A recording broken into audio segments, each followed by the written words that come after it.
자, 다음 질문 또 드릴게요. 그러면 다들 이제 드라마는 보셨고 자문하시느라고 많이 커뮤니케이션도 주고 받으셨을 텐데 드라마를 보시면서 이 명장면이었다. 이 에피소드는 굉장히 좀 마음에 깊이 남아 있다. 뭐 그런 것들이 혹시 있을까요? 오 교수님부터 이번에는. 그 채송화가 진단을 받는 브레스트 쪽이었었는데 이제 진료를 예. 채송화 그쵸, 그쵸. 본인이 진료를 받는 장면이 있거든요. 항상 이제 진료만 하다가 막상 이제 환자의 입장으로 이렇게 기다리고 그때 이제 익준이가 옆에서 있어주고 그러는데 수술을 해야 되고 뭐 이런 것들을 걱정을 하는 와중에 익준이가 또 외과니까 걱정하지 말라, 다 괜찮을 거야, 내가 다 고쳐줄게, 이런 식으로 단정적으로 이야기를 해요. 그 다음에 최송화가 뭐라 그랬냐면 그 얘기가 너무 듣기 좋다, 그렇게 얘기를 했거든요. 그렇죠, 그렇죠. 그래서 저는 그 다음에 그래 친구니까 그래서 그 얘기 해줘서 고마워라고 얘기할 줄 알았어요. 근데 그게 아니고 그 얘기가 너무 듣기 좋아서 내가 환자한테 그 얘기를 하면 안 되겠다라고 얘기를 한 거예요. 그렇기 때문에 100% 괜찮을 거다라는 얘기는 하지 말아야겠다라고 얘기를 하는 장면이 굉장히 마음에 와닿았어요. 이 스리생이 그냥 의학 드라마에서 그치는 게 아니라 이 사람들의 감정을 어떻게 이렇게 만져줄 수 있는지 그런 포인트들이 인기가 있었던 또 중요한 포인트였던 것 같아요. 양 교수님은 또 어떤? 그 사망한 아기의 엄마가 자꾸 병원을 찾아오는 장면이 있습니다. 맞아요. 저도 비슷한 경험이 있고 그 얘기가 에피소드가 된 건지 아닌지는 잘 모르겠어요. 아무튼 비슷한 경험이 있습니다. 제 경우에는 엄마가 중환자실로 자꾸 전화를 걸어요. 그렇죠, 그렇죠. 근데 이제 약간 좀 느낌이 쎄하다 그래야 되나, 좀 좋지는 않더라고요. 왜냐하면 그렇죠. 상황이 다 정리됐는데 자꾸 저러시는 게 우리한테 무슨 원망을 하실 게 있어서 그러신가, 뭐 이런 정도로만 생각을 하고 그렇게 어느 정도 기간을 하시다가 이제 그 다음서부터 전화가 안 왔어요. 저도 미처 생각하지 못한 부분이죠. 엄마 입장에서는 그렇게라도 하는 게 그렇죠. 나는 누구의 엄마라고 그 아이를 보이려지. 기억하는 곳이 네. 거기밖에 없기 때문에. 맞습니다. 그래서 저도 사실 그 장면에서 굉장히 충격을 받았어요. 저도요. 예. 나도 미처 그 생각을 못했는데 다른 인터뷰하신 의사 선생님이든 아니면은 작가분 중에 누군가가 그런 생각을 했다는 것 자체가 저로서는 뭔가 깨닫는, 한 대 얻어맞은 것 같은 그런 느낌이 드는 장면이에요. 좋습니다. 그 장면도 굉장히 또 찡했죠. 우리 이 교수님은요? 그냥 의학적인 면을 제외하고 최고의 장면은 저는 익순이가 한국에 돌아왔는데 그 준환이가 모르고 있는 상태에서 응급실 앞에서 익순이가 차에서 기다리는데 준환이가 이렇게 들어가는 걸 보고 갑자기 막 너무나 막 울려고 하는데 거기서 벌써 1년이 딱 나오는 그 장면이 저는 최고였습니다. 이거는 이 교수님의 감성. 감성 넘버 아직 1픽. 마음이 젊으신 것 같아요. 그러게요. 옛날 추억이 떠오르셨나 보네요. 자, 그러면 다음으로 이제 뭐 명장면들을 꼽아 주셨는데 드라마에 나왔던 에피소드 중에 이거는 거의 99%내 얘기다라고 확신이 드셨던 그런 에피소드가 어떤 것들이었을까요? 심장을 만져보고 나는 심장 수술을 해야겠구나. 이런 것도 이제 많은 심장 수술을 하신 분들이 그 순간 학생 실습 돌 때 또는 인턴 때, 레지던트 때 그 순간에 영감을 받거든요. 어떤 느낌이셨어요? 심장을 처음에 직접 딱 만져봤을 때. 일단은 굉장히 따뜻하고요. 그다음에 생명의 힘이라는 게 굉장히 놀랍구나, 이런 생각이 들죠. 그것 때문에 이제 외과 의사를 하겠다라고 결심하셨어요. 제가 좀 어렵게 얘기를 하면 이제 후배들한테 저도 기회를 주지 않겠습니까? 심장 한번 만져봐. 그걸 만졌을 때 뭔가 영감을 받는 사람이 있어요. 그 사람 중에 흉부외과를 한 사람도 있고 아는 안 사람도 한 사람도 있겠죠. 있어요. 하지만 그걸 만졌는데 아무 영감을 못 받은 사람은 흉부외과 한 사람이 없습니다. 오 교수님은요? 이거는 내 얘기다. 그냥 조금 주제가 빗나갈 수도 있는데, 그러니까 그 시즌 2에서 양수가 터진 환자가 있었잖아요, 산모가. 그래서 사실 그때 되게 주변에서 피드백을 많이 받았어요. 양수가 터져가지고 되게 이른 주스에 양수가 터졌는데 한 명의 교수는 굉장히 가능성이 없다라고 절망적으로 얘기를 했고, 또 이제 양석경 교수는 와서 좀 해보자라고 이야기를 했고, 결과적으로는 이제 해보기로 이렇게 얘기를 했고, 물론 이제 잘 해보려고 노력을 했지만 주스가 너무 일러서 결과적으로는 아기를 잃게 되는 상황이 됐는데, 그때 이제 어떻게 조기양막 파수라는 똑같은 질환을 놓고 A 교수와 B 교수가 이야기하는 게 이렇게 다를 수가 있느냐. 근데 환자는 A 교수를 만났을 때는 저 교수는 절망적인 얘기만 했다라고 생각을 하고 B 교수를 만났을 때는 희망을 얘기했다라고 하거든요. 물론 그게 틀린 거는 아닌데, 근데 저희가 의사로서 또 볼 때는 똑같은 19주의 조기양막 파수인데 환자가 받아들이는 거는 굉장히 천차만별이에요. 그 다양성이 더 크거든요.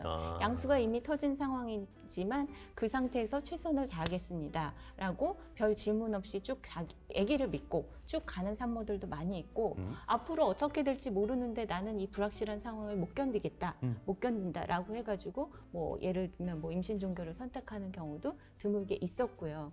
같은 질환이지만 좀 이 자리를 통해서 말씀드리면 가급적이면은 긍정적으로 생각하고 일어나지 않은 일에 대한 너무 많은 걱정을 하지 않는 게 좋지 않을까 그런 생각을 했습니다. 제 에피소드는 그냥 간단한 건데요. 그 시즌 2에 한번 외래에서 안정원 선생이 그 수술 받은 애 실밥 뽑는 장면이 있었는데 네. 아기가 자꾸 움직여가지고 실밥을 못 뽑고 몇 번 외래 들락날락하다가 네. 그 아기가 있었는데 실제로 그 작가분들하고 유연석 씨하고 왔을 때 제 외래 참관할 때 그날 왔었던 환자였었던 것 같아요. 네. 이제 저희는 소아과는 태어날 때부터 18살까지 모든 환자들 그 나이대에 있는 애들을 다 보는데 아주 어린 신생아나 뭐 1살 이하의 애들은 충분히 한두 명의 어른이 쉽게 제압을 할 수 있습니다. 그리고 한 10살 넘어가면은 웬만하면 애들이 좀 말을 들어요. 잠깐이라도 참아주거든요. 근데 그 사이에 있는 애들이 말도 안 듣는데 힘이 매우 세진 애들은 정말로 다루기가 어렵거든요. 그래서 이제 외래에서 땀 뻘뻘 흘리는 경우가 가끔씩 있고 아직도 그 애기는 기억이 나거든요. 걔는 사실 결국은 못 해가지고 수술방 들어가가지고 전신 마취를 하고 했어요. 너무 못해가지고 실밥을 제거하는데. 네, 그날 저녁까지 안 돼서 한 번 더 왔는데도 결국은 협조가 안 돼가지고. 아이고. 이런 비하인드 스토리도 있었군요. 쉽지 않으셨을 것 같습니다. 놀라운데요. 저는 그냥 꽉 잡고 그냥 뽑으면 되지 막 이렇게 생각했었는데 마취까지 실제 있었던 케이스라는 게 놀랐습니다. 네, 그러니까요. 자, 그다음에 수리생 이제 드라마 안에서의 진료 환경 아까도 뭐 말씀해 주셨지만 뭐 차이가 있는 것도 있고 비슷한 면도 있고 한 텐데 사실 또 현실의 이 병원 안에서의 생활은 훨씬 더 어렵고 힘든 부분도 분명히 있을 것 같습니다. 실제 진료 환경과 이 드라마에서 그려지는 환경과 좀 차이점이 있다면요? 네, 근데 이제 아무래도 드라마다 보니까 좀 쾌적해 보이지 않습니까? 붐비지도 않고 네, 그쵸. 그런 차이는 있겠지만 소아외과 수술을 하시는 장면인데 아주 그냥 빼곡히 사람들이 신생아 중환자실에 들어차가지고 한 명의 아기죠, 아주 작은 아기를 이제 보고 있는 장면이 있거든요. 네네. 카메라가 이제 뒤로 쫙 빠지면서 나오는 장면이 있습니다. 근데 사실 아마 제가 알기로는 그게 제가 드렸던 사진 한 장에서 작가님들이 굉장히 영감을 받으셔서 연출한 장면으로 알고 있는데 신생아가 태어났는데 아기가 이제 소위 말하는 미수가 좀 일찍 나왔어요. 조산을 해서 나온 아기는 굉장히 작고 심장병이 의심이 되는 애인데 당장 심장 수술을 할 만큼 애는 크질 않은 거예요. 너무 작아가지고 우리 소아과 소아심장을 하시는 강희석 교수님이 뭔가 시술이라도 해볼까 해서 아기를 초음파를 보시고 저는 그걸 하면 혈관을 통해서 접근해야 되는데 아기가 너무 작으면 피부를 통해서 접근하는 것보다는 열고 째고 하는 게 낫거든요. 그래서 이제 기다리고 있고 아기를 받았던 오수영 교수는 걱정돼서 보고 있고 신생아를 담당하시는 우리 안소영 교수는 그 담당 환자니까 보고 있고 그래서 그 사진을 보시면 우리 교수가 4명, 임상 강사, 전문의를 따고 임상 강사 하신 선생님들도 한 4-5분 계시고 강사들도 있고 수십 명이 사실은 그 얘기 하나를 위해서 하는 겁니다. 이게 누가 시켜서 하는 것도 아니고 그냥 저희한테는 일상에서 일어나고 있는 일들이거든요. 그런 것들이 오히려 드라마에 잘 반영돼서 저는 어떤 부분은 좀 판타지적인 요소가 있긴 하나 또 어떤 부분은 실제 저희가 환자 한 명을 살리기 위해서 여러분들이 노력하는 것들이 잘 그려졌다 이렇게 생각을 합니다. 좋습니다. 자, 그러면 이 교수님은 실제의 이 진료 환경과 드라마에서 그려지는 환경 좀 차이가 있나요? 일단 저희가 일하는 병원보다는 공간이 훨씬 더 넓더라고요. 외래 진료실이 되게 부럽던데요. 아, 그래요? 네네. 맞아요. 교수실도 엄청 넓죠. 교수실. 아 맞아요. 교수실이 교수실이 거의 원장실이에요 거기. 아, 그래요? 교수실이 큰것 같은데. 교수실이 그렇게 시청자 입장에서는 그것도 별로 크지 않아 보이는데 두 아니에요. 명이 교수실 같이 되게 쓰는 작아요. 교수실이. 예. 교수실에 그렇게 바깥 햇빛이 들어오는 창문이라도 달리려면은 저는 아직 한 10년 정도 더 남은 것 같습니다. 네. 지하 4층에 살고 있어요. 아 그렇군요. 교수실을 좀 지상으로 올려주시기 바랍니다. 우리 좀 여러분들 교수님들도 햇빛을 좀 보고 비타민 D가 필요하십니다. 저는 그것도 궁금해요. 막 이 교수실에 모여서 그 주인공들이 다 같이 막 김밥, 떡볶이 시켜 먹고 막 장난치고 막 실제로 그런가요?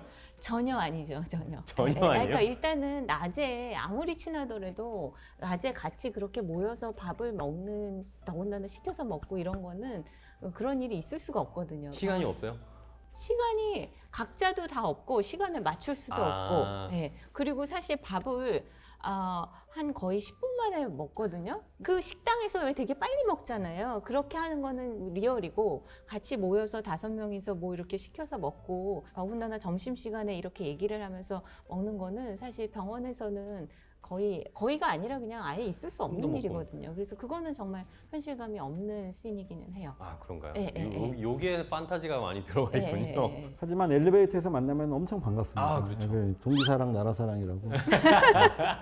자 그러면 마지막으로 우리 유튜브 구독자들, 삼성 서울병원 유튜브 구독자분들이 굉장히 많습니다. 구독자분들에게 뭐 인사 말씀이라든지 뭐 당부의 말씀, 전하고 싶은 메시지를 한번 주시면 좋을 것 같은데 어떤 분이 먼저 하실까요? 드라마를 재밌게 봐주셨으면 뭐 저희도 자문하는 입장에서 고맙고요.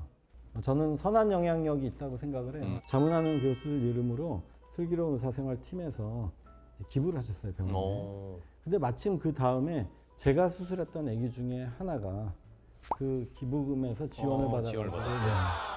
심장 수술을 받고 퇴원을 하게 된 거죠.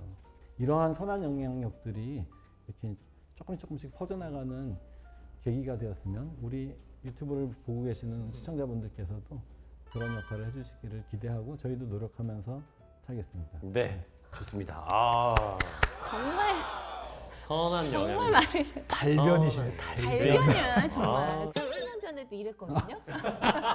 30년 동안 노력해갖고 이거밖에 안 됐다는 얘기를 하려고 아니 30년 전에도 그랬어요. 사람이 잘 안 변합니다. 그죠? 지금 아니, 30년 그때도- 동안 발전이 없다는 말씀 아니 같으시죠? 30년 전에도 말을 정말 지역이 잘했어요. 네, 그래서 저희 조에서 굉장히 인기가 많았어요. 저희 조에서 인기가 많았다고는 하지만 여자는 딱 둘이었습니다.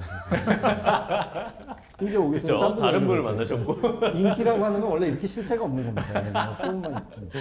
좋습니다. 선한 영향력. 좋은 말씀 감사하고 다음은 우리 이 교수님. 갑자기 생각이 들었는데 나도 구독을 빨리 가서 해야 되겠다는 생각이 들었습니다. 네, 구독자 하나 올라갔습니다.